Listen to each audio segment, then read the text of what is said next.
ज्यावेळी छत्रपती शिवाजी महाराजांनी शाहिस्तेखानाची बोटे छापली ना लाल मालात, त्यावेळी शाहिस्तेखानाची बहीण पळत पळत आली आणि शाहिस्तेखानाला म्हणते की तुझी भाची सापडत नाही.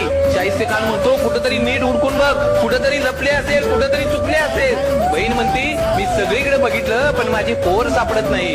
त्यावेळी ते शाहिस्तेखानाची बहीण म्हणते मला वाटतं छत्रपती शिवाजी राजांच्या मावळ्याने तिला पळवून नेलं.